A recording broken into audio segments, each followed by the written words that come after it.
এৰাম কৈত পাইবু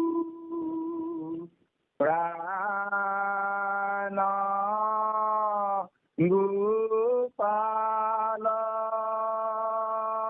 আমি অহৰাই লয় অৰুণ লোচন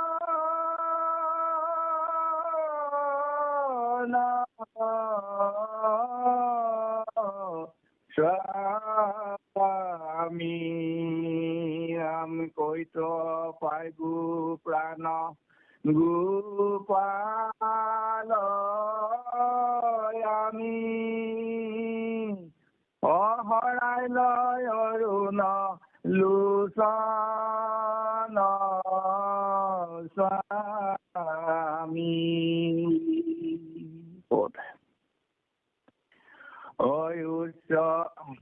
উচ্চ বিষ দেখি সুধুই আদৰি শুনিও অসত ব্ৰত পাকুৰি অজাহন্তে দেখিলা নন্দ কুমাৰ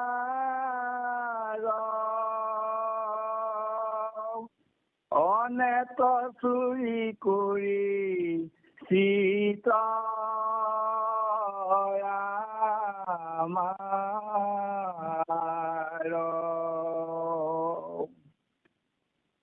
এই কুৰুবক অশোক চম্পা কহিও কথাই কথা কৰা অনুকম্পা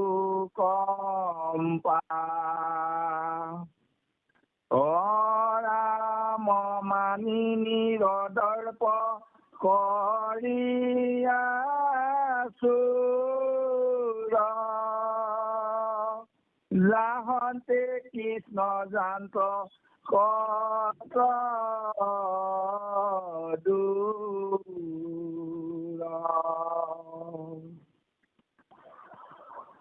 অয়ুবা তুলসী অমিধান দিয়া তুমি গোবিন্দৰ চৰণ ইয়া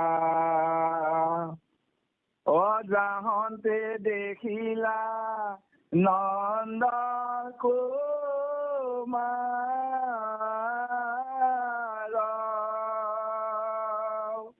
এ প্ৰাণটো অধিক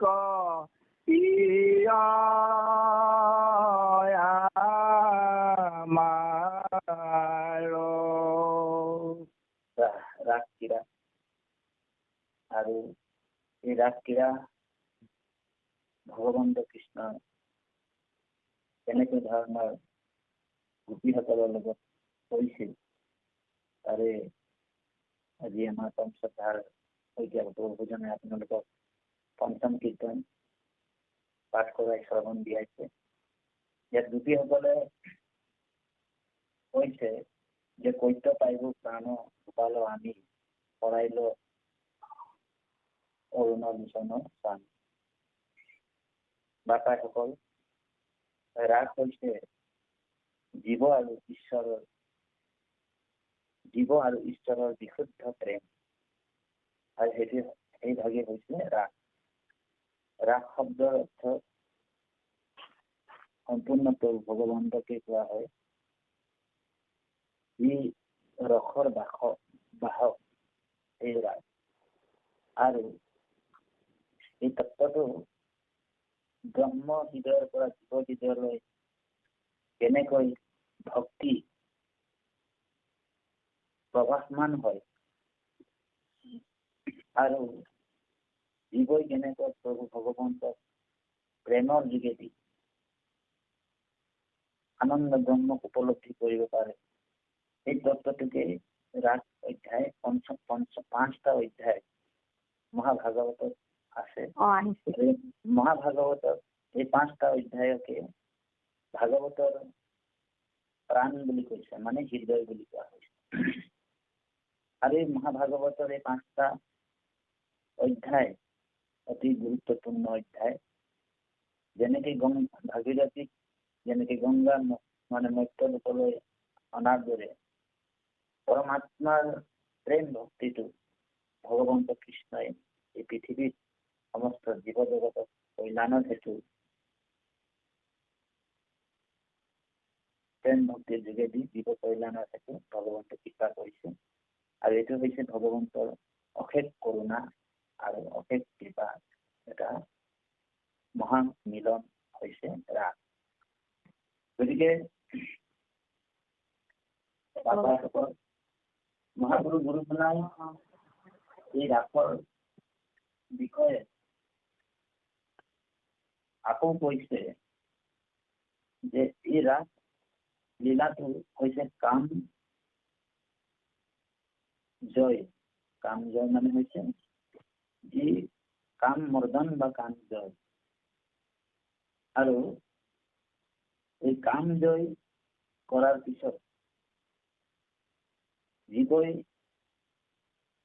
এনেকে ঈশ্বৰক লাভ কৰিব পাৰে, এই ৰাসৰ যোগেদি বুজিব পৰা যায়, ক্ৰীড়াৰ যোগেদি বুজিব পৰা যায়। আৰু গোপীসকলে পৰমাত্মা ভগৱন্ত, গোপী মানে জীৱ, পৰমাত্মা ভগৱন্ত এনেকে ভকতি প্ৰেমৰ যোগেদি এই ঈশ্বৰ তত্ত্ব জ্ঞান উপলব্ধি কৰে, তাৰে সম্পূৰ্ণৰূপে ইয়াত আমি দৰ্শন পাইছো। আৰু গুৰুজনাই ভগৱন্ত কৃষ্ণৰ এই লীলাবিলাক কৃষ্ণৰ গুণানুকীৰ্তন কৰি জীৱ যাতে ভগৱন্তক অতি সহজে লাভ কৰিব পাৰে, এই কথাখিনি এই গুৰুজনাৰ 18 জনা কীৰ্তন আছে এই কীৰ্তনত। আৰু সেই ৰাস ক্ৰীড়াৰ 18টা অধ্যায়ৰ যোগেদি আমি জীৱ জগতক কল্যাণৰ হেতু কৃষ্ণই কৃপা কৰিছে, গুৰুজনাই কৃপা কৰিছে। আৰু ভগৱান কৃষ্ণ সম্পূৰ্ণৰূপে সেই সময়তে গোবৰ্ধন পৰ্বত ধাৰণ কৰি 7 বছৰৰ বয়সত গোবৰ্ধন পৰ্বত ধাৰণৰ পিছতে এই ৰাস ক্ৰীড়া কৰিবৰ কাৰণে ভগৱন্ত নিজৰ মন মেলিছিল। আৰু গোপীসকলৰ সন্তুষ্টিৰ কাৰণে, গোপীসকলক সন্তুষ্টি দিবৰ কাৰণে ভগৱন্ত এই ৰাস ক্ৰীড়া কৰিছিল। শৰৎ পূৰ্ণিমাৰ ৰাতি আৰু ভগৱন্তৰ বংশীৰ ধ্বনি শুনি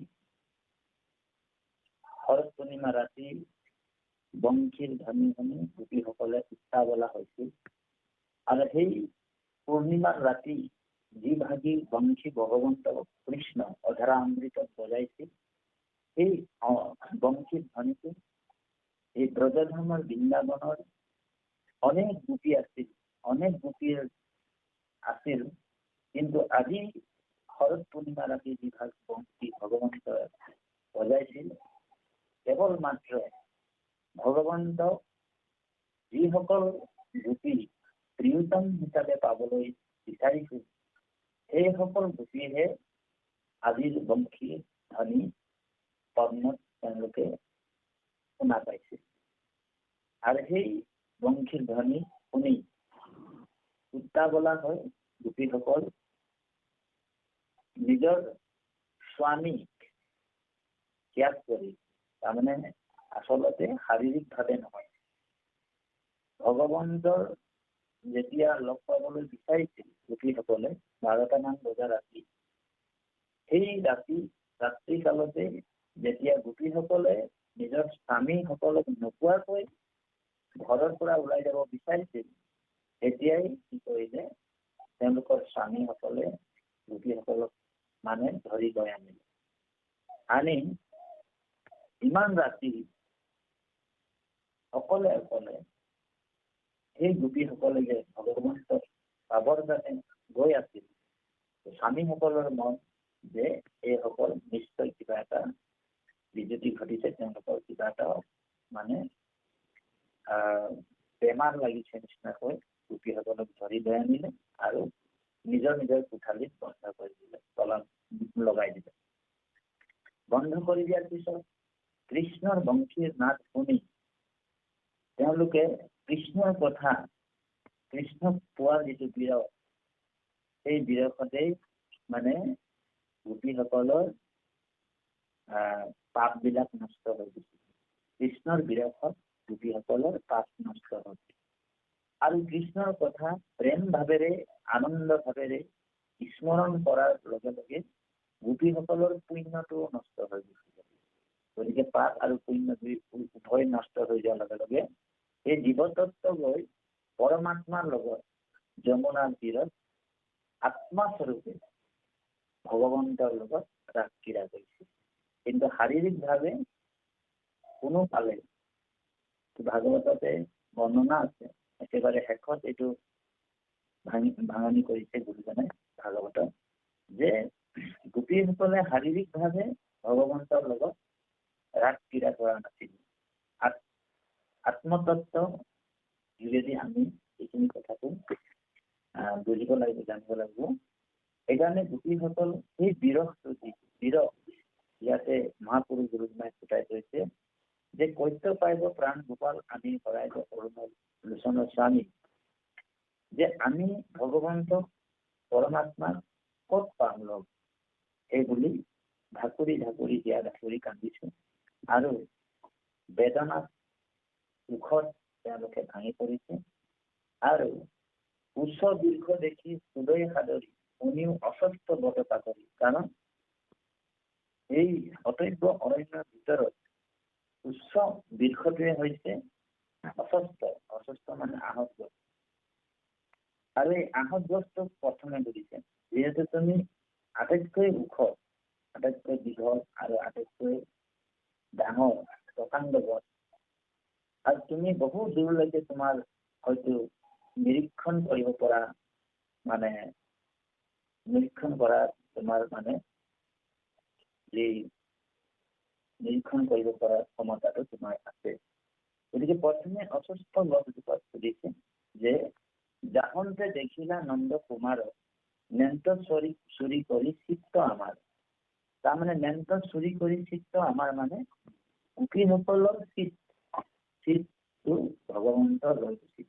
চিত মানে হৃদয়, চিত মানে মন, চিত মানে হৈছে যেনেকে ভগৱন্ত সৰু কালৰ পৰাই মাখন যেনেকে চুৰ কৰে, ঠিক ভকতৰ চিতটো বা ভকতৰ মনটো ভগৱন্ত মাখনৰ নিচিনাকৈ চুৰ কৰিব। মাখন যেনেকে ভগৱন্ত কৃষ্ণই চুৰ কৰে, ঠিক এই উচ্চ দীৰ্ঘ দেখি গোপীসকলে সুধিছে। তাৰপিছত যাহন্তে দেখিলা নন্দ তোমাৰ নেন্ত চুৰি কৰি চিত্ত আমাৰ। তাৰ পৰা কৈছে যে হে পুৰুবক অসুখ চম্পা কহিও কথা কৰা অনুকম্পা মানিনীৰ দৰ্প কৰিয়া চুৰ জানাহ কৃষ্ণ জান্ত পথ ধৰা। তোমালোকৰ সুগন্ধি অসুখ চম্পা এনেকুৱা ফুলবিলাকক সুধিছে, গছবিলাকক সুধিছে, তোমালোক অনুকম্পা, তোমালোক অকণমানো ভয় নকৰি ভগৱন্ত যে মোৰ প্ৰিয়তম, আমাৰ প্ৰিয়তম ভগৱন্ত কৃষ্ণ কোনফালে গ'ল, তোমালোক অকণমানো ভয় নকৰাকৈ আমাক কৈ দিয়া যে সেই মোৰ প্ৰাণনাথ কোনফালে গ'ল। কৃষ্ণ নামটো কত দূৰ আৰু কিমান দূৰলৈকে কৃষ্ণ গৈছে, আৰু তোমালোকে হয়তো এই বনত এই হাতী, তোমালোক যিহেতু সাক্ষী ৰূপে তোমালোক থিয় হৈ আছা, গতিকে তোমালোকে সেই পৰম ভগৱন্তৰ মানে কথাটো কোৱা, এই বুলি কৈছে।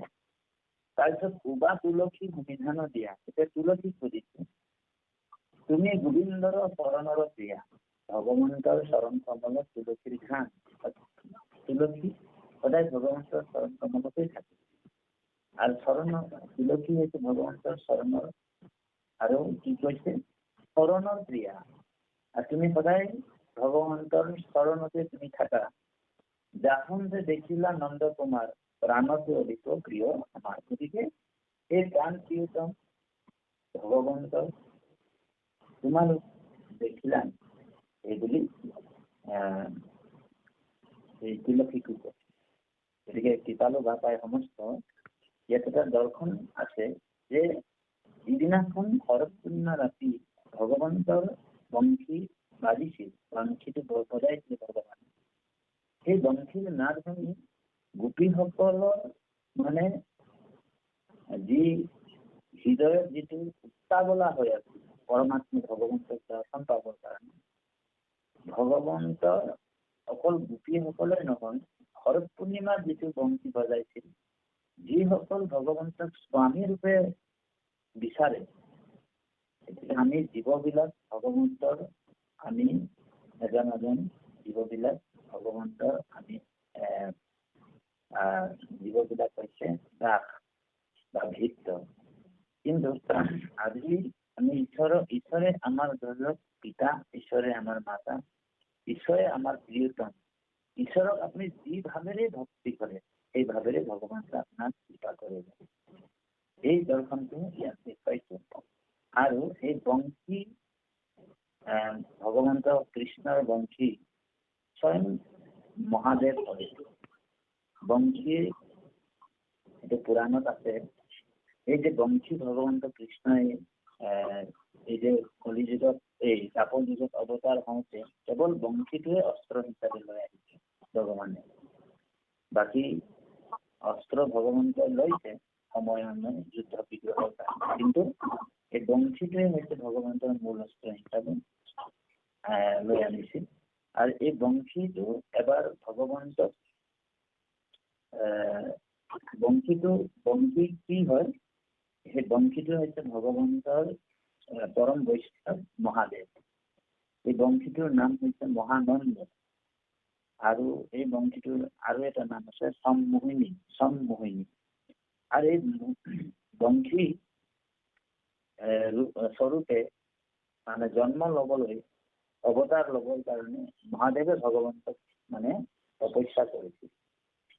1000 বছৰ তপস্যা কৰাৰ পিছতে ভগৱন্তই কৈছিল যে তুমি দ্বাপৰ যুগত মোৰ বংশী হিচাপে জন্ম হবা। অন্য দেৱ দেৱী বিলাকো দ্বাপৰ যুগত আহিছিল ভগৱন্তৰ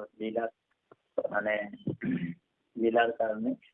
আৰু এই বংশীও মহাদেৱেও ভগৱন্তক স্তুতি প্ৰাৰ্থনা কৰি 1000 বছৰ তপস্যা কৰি ভগৱন্তক বংশী হিচাপে তেওঁ মহাদেৱে থাকিল।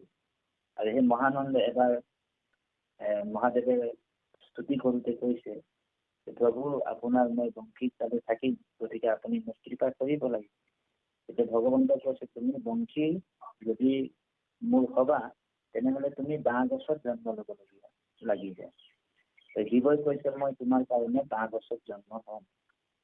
তাৰপিছত ভগৱন্তই কৈছে অকল জন্ম হলেও নহব, বাঁহ গছত বোলে তোমাক কাটিব। এতিয়া শিৱই কৈছে যে মই তোমাৰ কাৰণে কাঠ খাবলৈ প্ৰস্তুত আছো। তাৰপিছতে কৈছে যে নহয় বোলে অকল বোলে তোমাক কাটিব নহয়, তোমাক শুকাব। তেতিয়া শিৱই কৈছে মই তোমাৰ কাৰণে প্ৰভু শুকাবলৈ প্ৰস্তুত আছো। তেতিয়া শিৱক কৈছে ভগৱানে যে তোমাক অকল কাটিব শুকাব নহয়, তোমাক ফুটাব, জ্বলাব। ভগৱানে শিৱই কৈছে যে তোমাৰ কাৰণে প্ৰভু মই জ্বলিবৰ কাৰণে প্ৰস্তুত আছো। তাৰপিছত কৈছে ভগৱানে নাই তোমাক ফুটাব, বোলে মই তোমাৰ কাৰণে মানে ফুটিবৰ কাৰণেও তৈয়াৰী আছো, প্ৰস্তুত আছো। এতিয়া এই নন্দৰ মানে যশোদা আৰু নন্দৰ যি কাহিনী, শিৱ কি কৰিলে বাঁহৰ গছৰ জন্ম হৈছিল, একেবাৰে কোন বাঁহ।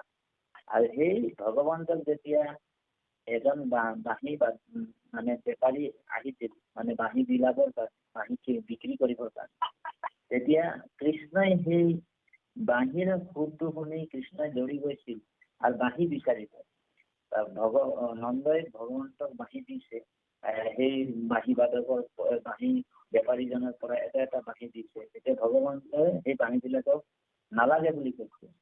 তাৰ সোণৰ বাঁহী বনাই দিম বোলে সোণৰ বাঁহীও নালাগে, বোলে ৰূপৰ বাঁহী দিছে বোলে ৰূপৰ বাঁহীও নাই, হীৰাৰ মানে হেৰি কৰি হীৰাৰ বাঁহী দিছে, ভগৱন্তই কৈছে এইবিলাক বাঁহী মোক নালাগে।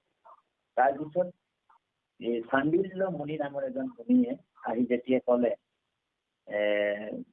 যে কৃষ্ণক বোলে আমি অনেক বাঁহী দিলো বোলে, কৃষ্ণই সেই বাঁহীবিলাক লোৱা নাই। তেতিয়া চাণ্ডিল্য মুনিয়ে কৈছে যে কৃষ্ণক যিটো মানে বাঁহী লাগে সেই বাঁহীৰ কথাটো কেৱল ভগৱন্তই জানে কোনটো বাঁহী লাগে। মই ভগৱন্তক ধ্যান কৰো যে কোনটো বাঁহী ভগৱন্তই বজাব।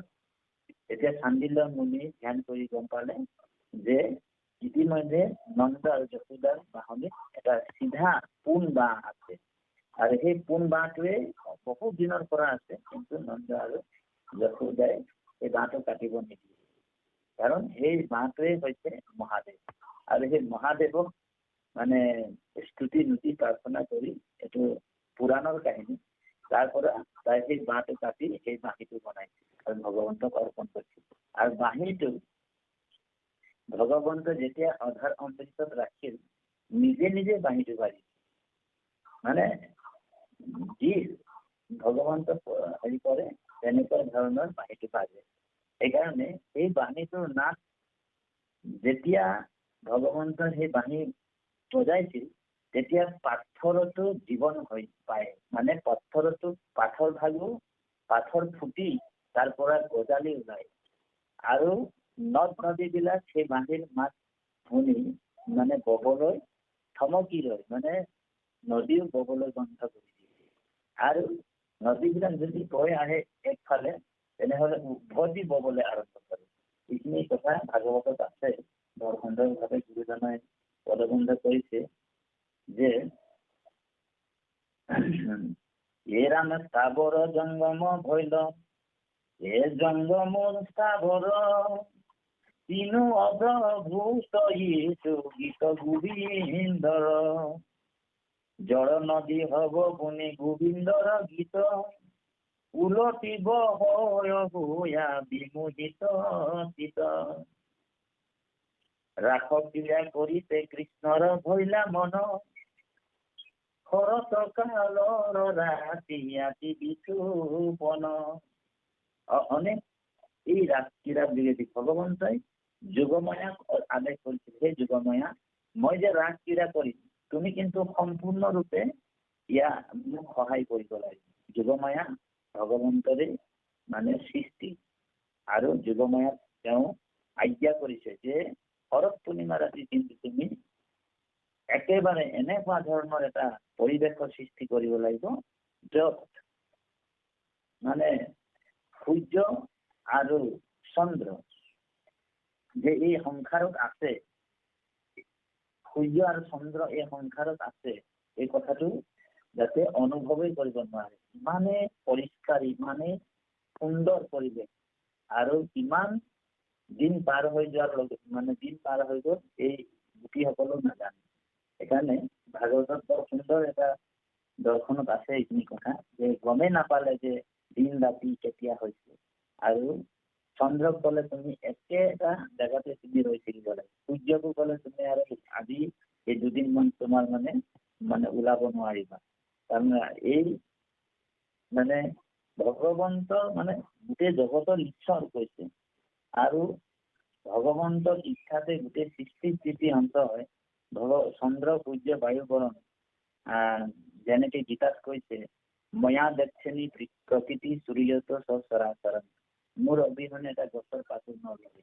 গতিকে সূৰ্য সময়মতে ভগৱন্তৰ অৰ্ডাৰ মতে, ভগৱন্তৰ আদেশতে সূৰ্য উদয় হয়। চন্দ্ৰ তেনেকুৱা মানে সময়মতে চন্দ্ৰ মানে এই আকাশত ওলাই সময় ভগৱন্তৰ মানে আদেশ পালন কৰাৰ পিছত, ঠিক ভগৱন্ত পুৰুষৰ এই বিনোদ সৃষ্টিৰ জগতখনক ভগৱন্তৰ অনেক লীলাৰ যোগেদি জীৱবিলাকক উদ্ধাৰৰ কাৰণে মানে চেষ্টা কৰিছে। সেইকাৰণে আমি যে ভগৱন্তৰ গুণ গাই ভগৱন্তৰ গুণানুকীৰ্তন কৰিলে আমি জীৱবিলাক মায়াৰ পৰা মায়া বন্ধনৰ পৰা মুক্ত হ'ব পাৰিম। কিন্তু ভগৱন্তৰ গুণ নাগাই যদি আমাৰ নিজৰ গুণবিলাক গাওঁ, ধৰি লওক মোৰ মাটি আছে, মোৰ বাৰী আছে, মোৰ সম্পত্তি আছে, মোৰ ইমান 5টা নাতি, মোৰ 6টা ককাই ভাই, মোৰ আমুক, মোৰ তামুক, মোৰ ইমান সম্পত্তি, মোৰ ইমান ধন, ইমান জীৱই মানে ইমান নিজৰ গুণ গাব ইমানে ভগৱন্তৰ মায়াত বন্ধ হ'ব। আৰু যিমান ভগৱন্তৰ গুণ গাব ভগৱন্তৰ মায়াৰ পৰা জীৱ মুক্ত হ'ব পাৰে। ইয়াৰ মানে ৰহস্যটো সেইটো। সেইকাৰণে আমি আজি গুৰুজনে আমাক কৃপা কৰিছে যে পৰম দুৰ্বৈধ আত্মতত্ব জ্ঞান বিলাক যাতে আমি শ্ৰৱণ কীৰ্তনৰ মাধ্যমেদি আমাৰ গুণবিলাক নহয় ভগৱন্তৰ গুণানুকীৰ্তন কৰি যাতে ভগৱন্তৰ এই প্ৰবল মায়াৰ পৰা আমি মুক্ত হ'ব পাৰো, এই তত্ত্বটোকে ইয়াত কৈছে। অকমান আগবঢ়াওক। কৃষ্ণ হয়তো প্ৰভু। কৃষ্ণ কৃষ্ণ কৃষ্ণ।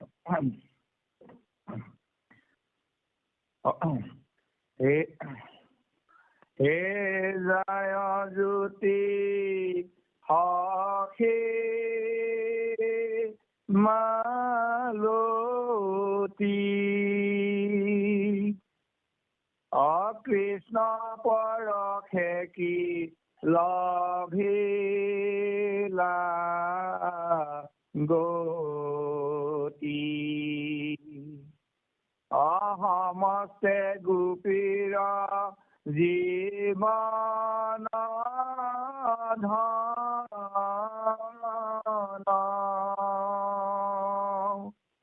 দেখিলা যাহন্তে নন্দন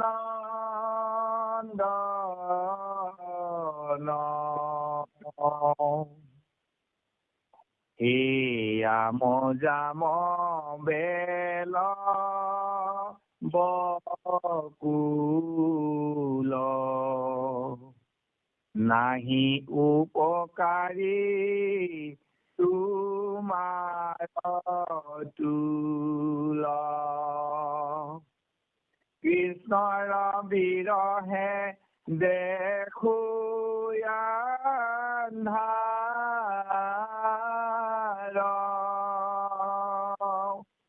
একোৱাকৈ কগৈলা প্ৰাণ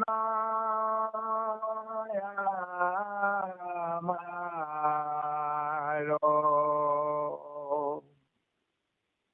কিনো তপয়ুবা কৰিলা ভূমি, কৃষ্ণৰ চৰণ পৰখি তুমি, এমিলি আছো ইয়াতে আনন্দ ভাৱ, এ দেখো ৰোমাঞ্চিত তোমাৰ গাৱ।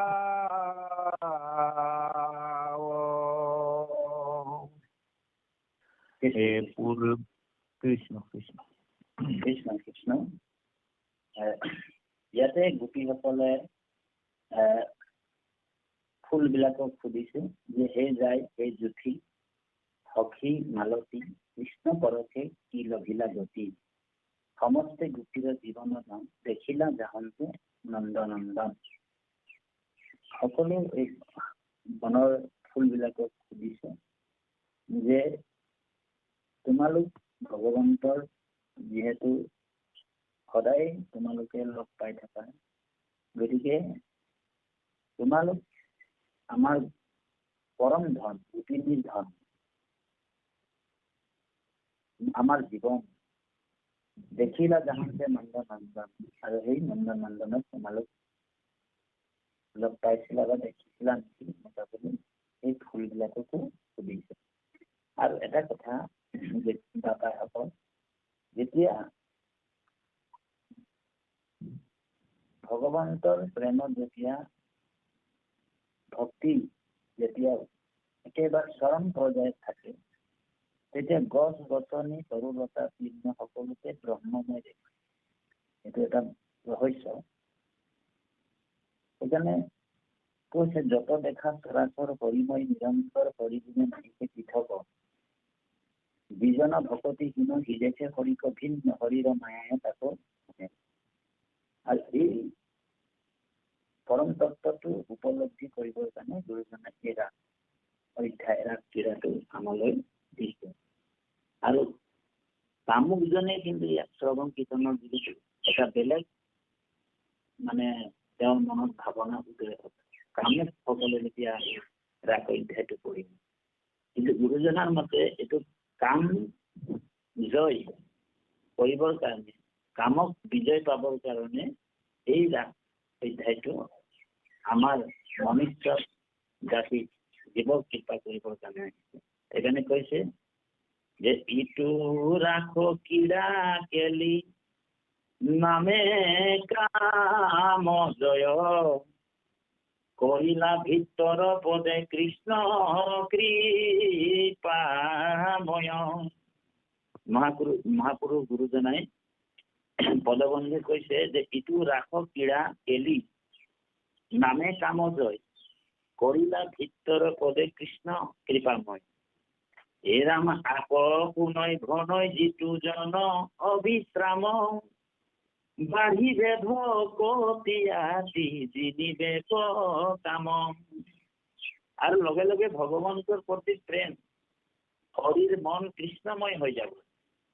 সেইকাৰণে এই কামলীলা মানে কাম ক্ৰীড়া বুলি কৈছে, ৰাগ ক্ৰীড়া, ৰাগ ক্ৰীড়া বুলি কৈছে। গতিকে এই যে কাম ক্ৰোধ লোভ মোহ, আৰু এই চাৰিটা বস্তু নৰকৰ দ্বাৰ বুলি কৈছে। কাম ক্ৰোধ লোভ, এই তিনিটা বস্তু নৰকৰ দ্বাৰ। আৰু এই নৰকৰ দ্বাৰৰ পৰা জীৱবিলাকক মুক্তিৰ কাৰণে ভগৱন্তে কৃপা কৰিছিল। আৰু ভগৱন্তই এই যে আমি যে যিটো এতিয়া শ্ৰৱণ কীৰ্তনৰ যোগেদি ভগৱন্তক পোৱা যিটো শাৰীৰিক মানসিক সাধুৰ ভক্তি, যিবিলাক মানে আমি নেগেটিভ মানে উৰ্জাবিলাক আমাৰ লগত আহি আছে, আৰু অসুৰবিলাকৰ লগত যুদ্ধ কৰিয়ে আছো আমি দিনে ৰাতি। আমাৰ শৰীৰত থকা অসুৰবিলাকৰ লগত যুদ্ধ কৰি আছো। এই অসুৰবিলাকৰ আৰু দেৱতাৰ মাজত যুদ্ধ আমাৰ চলিয়ে আছে। আৰু এই যে ভগৱন্তই মাজতে নিজৰ গুণানুকীৰ্তন যে আমাক শুনাইছে ভকতৰ বৈষ্ণৱৰ যোগেদি, এইটো হৈছে ভগৱন্তৰ বিশেষ কৃপা। এইটো জীৱৰ প্ৰতি ভগৱন্তৰ বিশেষ কৃপা। সেইকাৰণে কৈছে যে ভাগ্য উদয় বহু জন্ম সমৰ্জিতে সৎসংগত লভয়তে পুৰুষয় ইয়াদা। আৰু ভাগ্য উদয় হলেহে জীৱই সৎসংগৰ যোগেদি মানে মুখ লাভ কৰিব পাৰে। আজি আমি এই কথাটোকে কথন মথন কৰি মানে মনৰ যিবিলাক সংশয় আছে আৰু শৰীৰত যিবিলাক পাপ আছে আৰু কোটি কোটি জন্মৰ যিবিলাক অজ্ঞান আন্ধাৰ আছে, এই আন্ধাৰ অজ্ঞানৰ পৰা মুক্ত কৰিবৰ কাৰণে ভগৱন্তই কৃপা কৰিছে। আৰু এই ভগৱন্তৰ গুণানুকীৰ্তনৰ যোগেদি এইটো ভগৱন্তৰ কৃপা বুলি ভাবিব। সেইকাৰণে কৈছে যে অনুগ্ৰহাৰ্থে ভূতানাম মনুষ্যানাম দেহা মাচিত্ত, তাৰমানে অনুগ্ৰহ কৰিছে কোনে? ভগৱানে। ভজতে ত্ৰাদিশ্য ক্ৰীড়া ইয়া শ্ৰোতা ভৰ ভৱে। এইটো ভাগৱতত আছে যে যেতিয়া জীৱই ভগৱন্তৰ ৰূপ ধৰি আহি এই ভগৱন্তই মানে সামান্য নৰ হৈ কিনি আমাক বুজাব বিচাৰিছে, মানে মনুষ্য চেষ্টাৰে জীৱবিলাকক বুজাব বিচাৰিছে। কাৰণ ভগৱান ডাইৰেক্ট চতুৰ্ভুজ ৰূপ লৈ যদি আহিলেহেঁতেন তেতিয়া মানুহে ভয় খালে। আৰু সেইকাৰণে ভগৱন্তে কৃপা কৰি মনুষ্য ৰূপেৰে আহি মনুষ্য চেষ্টাৰে আহি পৰম ব্ৰহ্ম পৰমাত্মা জীৱক জ্ঞান দিবৰ কাৰণে এই ধৰাধামত অৱতাৰণা হৈছিল। সেইকাৰণে ইয়াতে কৃষ্ণৰ মায়াত মোহিত হৈ মানে ব্ৰজবাসী স্বামীসকলৰ মানে ত্যাগ কৰি ভগৱন্তক পোৱাৰ যিটো হেঁপাহ, যিটো মানে উদ্বিগ্ন হৈছে কৃষ্ণক পাবৰ কাৰণে, ঠিক আমিও ভগৱন্তক চৰণ কমলত মন মানে শৰীৰ আৰু সকলোখিনি যদি ইন্দ্ৰিয়ৰ বৃত্তিবিলাক যদি চিত্তও যদি আমি কৃষ্ণক লগাব পাৰো, সেইটোৱে হৈছে মহাযোগ, আৰু সেইটোকে কৈছে মহাৰাস। মহাৰাস মানে হৈছে চিত্ত নিৰোধন যেতিয়া হৈ যায়, নিৰোধ হৈ যায়, যোগ চিত্ত বৃত্তি নিৰোধ হয়। আৰু যোগ তেতিয়াই মানে সফল হয় যেতিয়া চিত্ত মানে বৃত্তিবিলাক যেতিয়া আমাৰ নিৰোধ হয়, যে আমাৰ কাম, ক্ৰোধ, লোভ, দম্ভ, অহংকাৰ, ঈৰ্ষা, অসূয়া, কুচুট, কপট, হিংসা, তেতিয়াহে আমাৰ নিৰোধ হ'ব। যেতিয়া আমি ভগৱন্তৰ পৰমাত্মাৰ লগত জড়িত হ'ব পাৰো কৃষ্ণ। সেইকাৰণে ইয়াতে গোপীসকলে সম্পূৰ্ণৰূপে পৰমাত্মা ভগৱন্তক দৰ্শন পাইছে, আৰু ভগৱন্তক পাবৰ বাবে মানে সদায় তেওঁলোকৰ হৃদয় ব্যাকুল হৈ আছে। তাৰমানে যেতিয়ালৈকে আমাৰ হৃদয়ত ব্যাকুলতা নাবাঢ়ি যায় ভগৱন্তক পাবৰ কাৰণে, তেতিয়ালৈকে কিন্তু ভগৱন্তই আমাক কৃপা নকৰিব। সেইকাৰণে কৈছে যে নাৰদস্তু তদৰ্পিতা খিলাচাৰতা তদ বিস্মৰণী ব্যাকুলতে। তাৰমানে এইটো নাৰদ ভক্তি সূত্ৰত কৈছে যে যেতিয়ালৈকে জীৱ পৰমাত্মাৰ পাবৰ কাৰণে ব্যাকুল নহব, তেতিয়ালৈকে কিন্তু সেই পৰমাত্মা আমাক কৃপা নকৰে, কৃপা কৰি দৰ্শন নেদেখায়। সেইকাৰণে আমি গোপীসকল যেনেকে ব্যাকুল হৈছে ভগৱন্তক পাবৰ কাৰণে, ঠিক আমিও সেই ব্যাকুল হব লাগে ঈশ্বৰক পাবৰ কাৰণে। আমাৰ হৃদয়তো সেই ব্যাকুলতাটো থাকিব লাগিব কৃষ্ণ যাবলৈ মাধৱ। কিনো তপ উবা কৰিলা ভূমি, কৃষ্ণৰ চৰণ পৰখি তুমি, মিলি আছে আতি আনন্দ ভাৱ, দেখো ৰোমাঞ্চিত তোমাৰ গাঁও। তাৰমানে সেই পৃথিৱী ধৰাধামখন ভগৱন্ত অৱতাৰ হোৱাৰ পিছত ধৰাধামটো মানে সম্পূৰ্ণৰূপে ধৰণী পৃথিৱীখন সম্পূৰ্ণ পাপৰ ভাৰ লৈ আছিল, আৰু অনেক দৈত্যৰ অত্যাচাৰ, অনেক অসুৰৰ অত্যাচাৰত ভূমি একেবাৰে মানে জৰাজীৰ্ণ হৈ আছিল, একেবাৰে মানে যি কৃষতা হৈ আছিল। তেওঁ উদ্ধাৰক আমি ভগৱন্তৰ চৰণ পৰশনৰ যোগেদি এই ভূমি নিৰ্মল হল, ভূমি পবিত্ৰ হল। সেইকাৰণে সেই ভূমি, সেই পৃথিৱীকো মানে গোপীসকলে সুধিছে যে তুমি দেখোন সদায় ভগৱন্তৰ চৰণ স্পৰ্শ পাও, গতিকে তুমিয়ে কোৱাচোন যে ভগৱান কলৈ গল, ভগৱন্ত কলৈ গল। সেই বুলি ভূমিকো মানে ধৰিত্ৰীক মানে গোপীসকলে সুধিছে কৃষ্ণ নাৰায়ণ। পূৰ্বতো বৰাহে আছুয়া লিংগি, তুমি সৰ্বকালে কৃষ্ণৰ অংগী, অদেখিছা কৃষ্ণক জানো নিশ্চয়,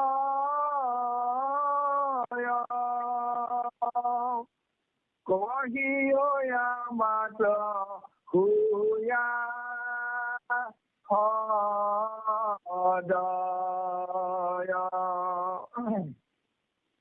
নিগ পত্নী সখী দেখিলা হৰি, তোমাৰ নেত্ৰৰ আনন্দ কাৰী, অজান্ত পিয়াহমে গতি বিলাসে,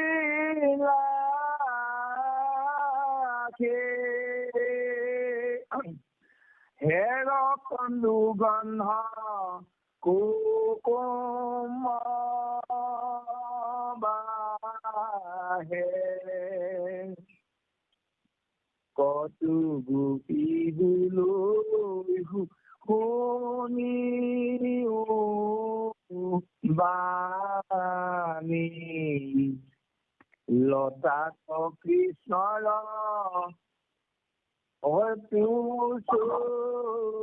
কাহিনী কৃষ্ণৰ নখৰ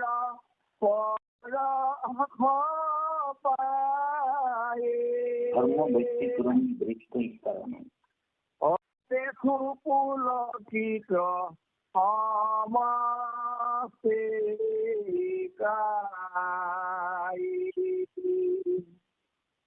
বুলৈ বাক্য হবি উন্মাত ভাৱে কৃষ্ণ কবনত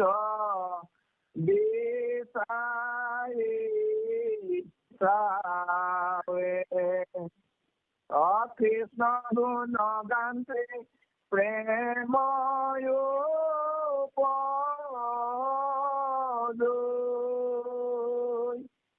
কৃষ্ণ প্ৰেমন সমুদায়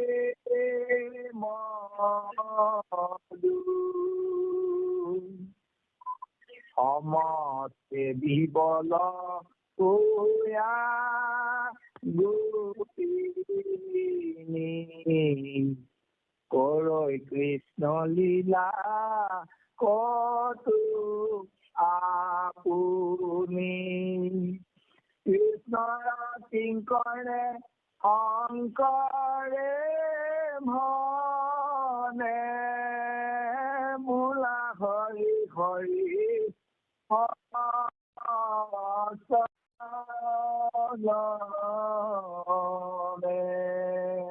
কৃষ্ণ কৃষ্ণ কৃষ্ণ কৃষ্ণ প্ৰভু।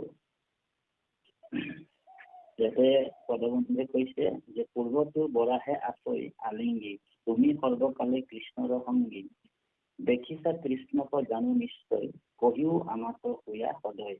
তাৰমানে পৃথিৱীক কৈছে, ধৰণীক কৈছে, ধৰিত্ৰীক কৈছে যে তুমি ভগৱন্তৰ যেতিয়া বৰাহ স্বৰূপে অৱতাৰ হৈছিল তেতিয়াই তুমি দেখোন ভগৱন্তৰ জায়া হৈ আছিলা, মানে জায়া। গতিকে তুমি সৰ্বকালে কৃষ্ণৰ জায়া।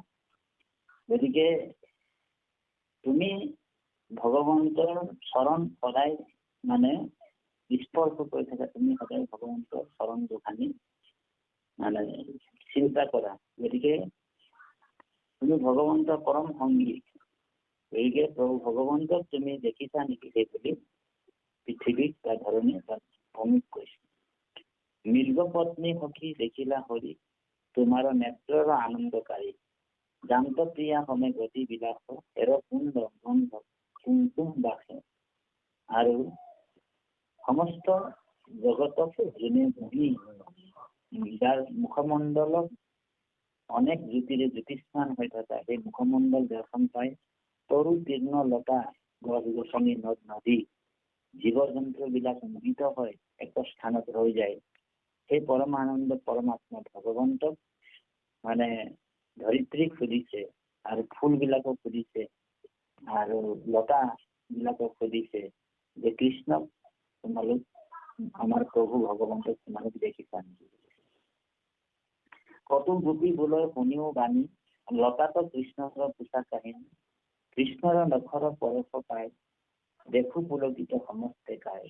আৰু কৃষ্ণৰ প্ৰত্যেকটা অংগ স্পৰ্শ হোৱা এই লতা তৃণ লতা বিলাককো ফুল বিলাককো সুধিছে যে আমাৰ পৰমাত্মা ভগৱন্ত কৃষ্ণক তোমালোকে পাইছা নেকি? এই অনুভৱটো যিটো তেওঁলোকে কৰিছিল সেই উপলব্ধিটো বিচাৰি গোপীসকলে হাবাথুৰি খাইছে।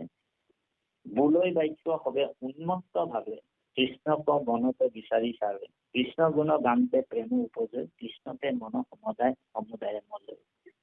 এতিয়া ভগৱন্তৰ নাম যিমানেই ল'ব, ভগৱন্তৰ গীত যিমানে গাব, ভগৱন্তৰ গুণানুকীৰ্তন যিমানে গাব, ইমানেহে প্ৰেম ভক্তি, যি প্ৰেম ভক্তি এই প্ৰেম ভক্তিটো মানে নিজে নিজে আপোনাৰ হৃদয়ত বাস কৰিব বুলি কৈছে। সেইকাৰণে কৈছে যে সা তস্মিন পৰম প্ৰেম ৰূপা, ভক্তি হৈছে প্ৰেমৰ অন্য এটা ৰূপ আৰু বোলে অমৃত ৰূপ বুলি কৈছে। প্ৰেম ভক্তি অমৃত স্বৰূপিনী।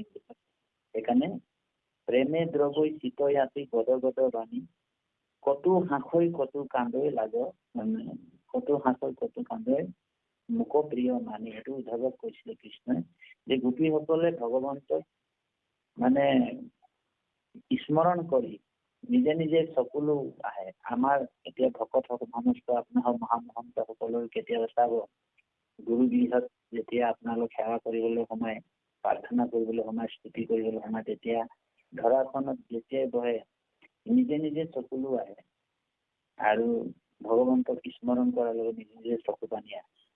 তাৰমানে সেইটোৱে হৈছে বাষ্প বাৰী পৰিপূৰ্ণ লোচনা, নিজে নিজে চকু পানী আহে প্ৰেম।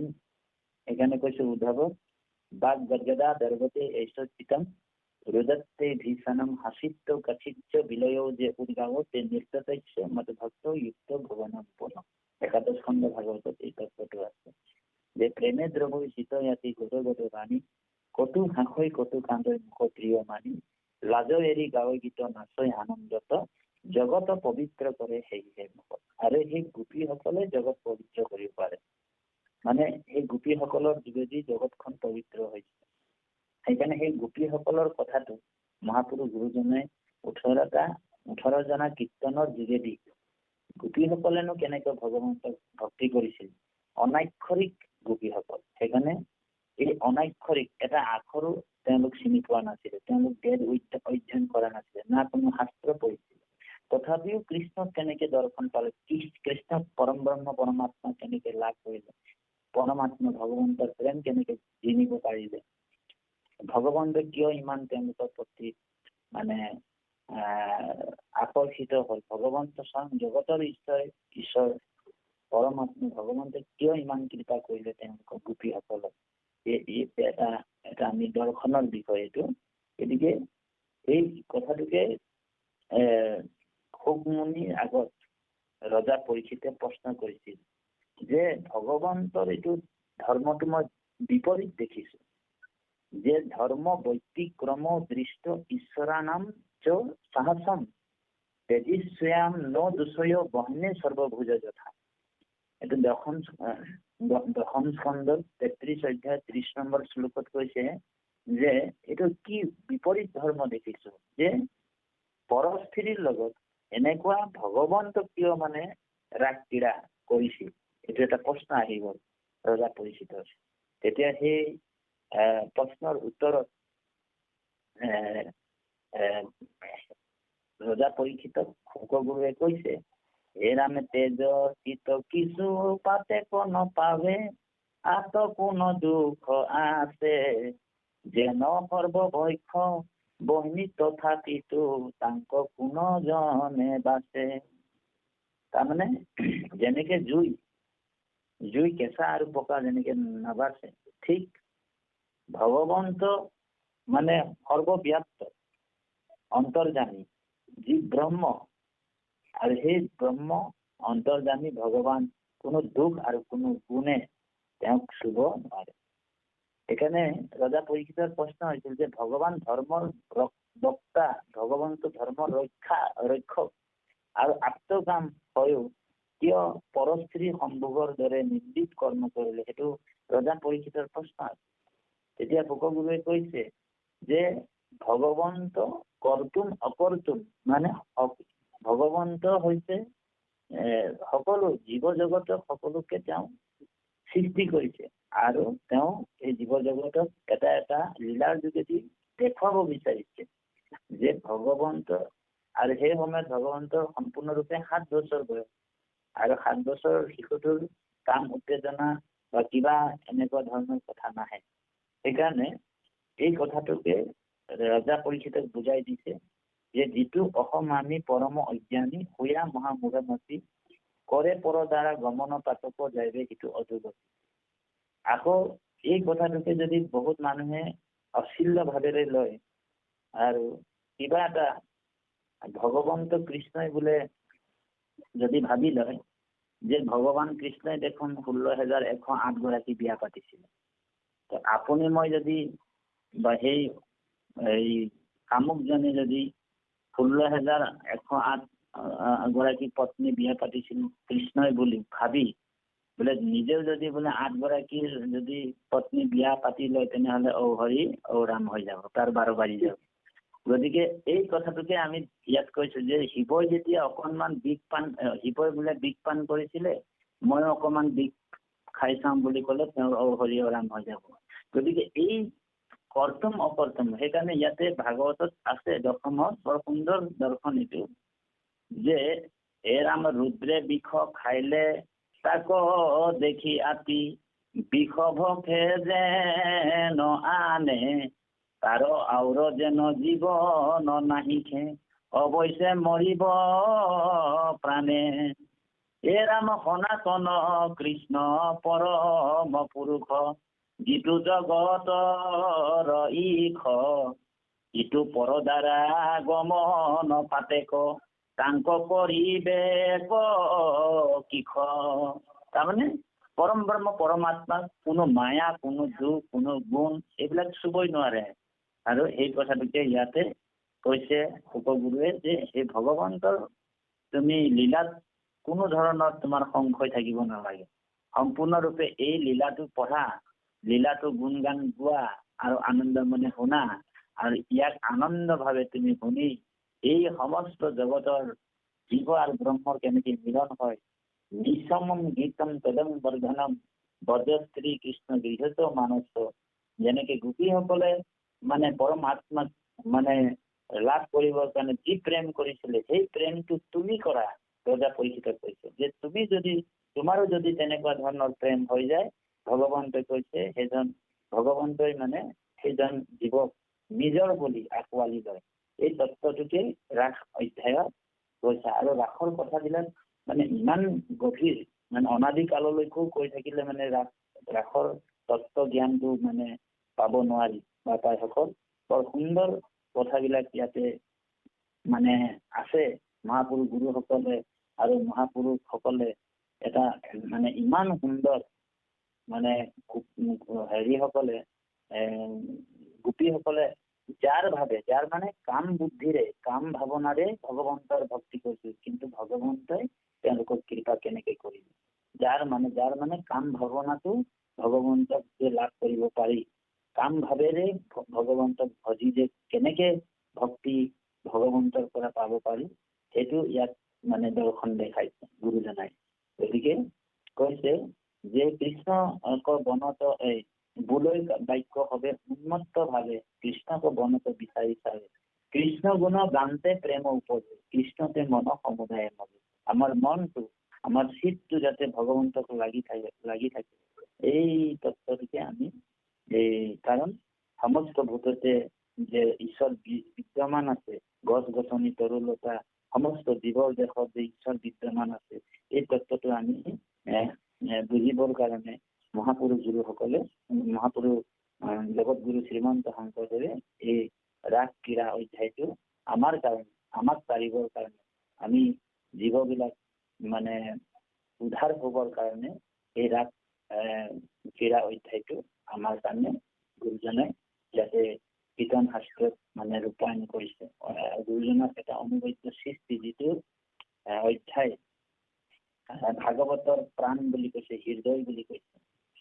ইমান তাত্বিক দৰ্শন আছে, আৰু আমাৰ নিচিনা এটা সামান্য জীৱই ইয়াৰ তত্ত্ব আমি ঢুকি নাপাম।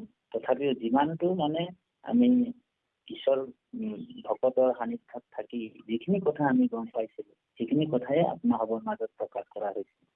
গতিকে ইয়াৰ কথাবিলাক বহুত বহল, মানে বিশাল বুলি কৈছে, সাগৰ বুলি কৈছে। কাৰণ অনন্ত কাললৈকে, অনাদি কাললৈকেও যদি এই ৰাস অধ্যায় বা ৰাসৰ ক্ৰীড়া সম্পৰ্কে বা ৰাস পূৰ্ণিমা ৰাতি ভগৱন্তই যি লীলা কৰিছিলে, এই অধ্যায়টোৰ ওপৰত যদি ব্যাখ্যা কৰি থাকে, অনাদি কাললৈকেও কয়, কিন্তু শেষ কৰিব নোৱাৰে।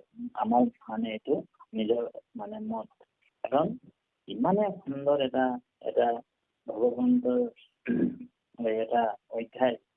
কাৰণ ভগৱন্তই অনেক লীলাৰ যোগেদি এটা সম্পূৰ্ণ মানে বিশুদ্ধ চেতন যে সম্পূৰ্ণ কলালৈ যে কৃষ্ণ এই পৃথিৱীত নামি আহি সম্পূৰ্ণৰূপে পৰমাত্মা ভগৱন্ত জীৱাত্মাক উদ্ধাৰৰ কাৰণে যিটো চেষ্টা যিটো প্ৰয়াস কৰিছে তাক আমি হৃদয়ৰ পৰা আমি ভক্তি ভাৱেৰে আমি সেৱা জনাইছো, যাতে সেই পৰমাত্মাৰ লগত আমাৰ এনেকুৱা ধৰণৰে মিলন হয় সেই কথাটো আমি কামনা কৰো, যাতে সেই পৰমাত্মাই আমাকো এনেকুৱা কৃপা কৰি থাকে। যেনেকে গোপীসকলক ভগৱন্তই কৃপা কৰি আছিল, ঠিক আমাকো ভগৱন্তই কৃপা কৰি থাকে। আৰু এইটোকে আমি আত্মসভাৰ মাজত প্ৰকাশ কৰিছিলো।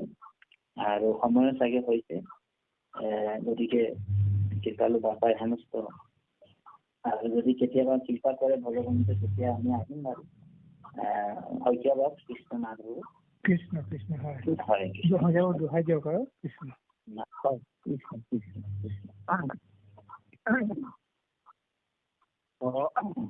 সমস্তে বিভল হুয়া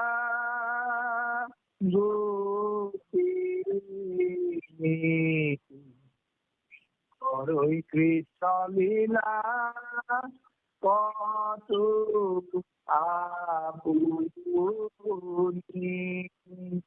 কৃষ্ণ কিংকৰে সংগৰে মনে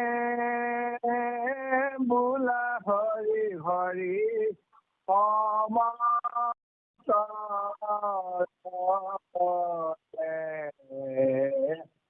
হৰি ৰাম ৰাম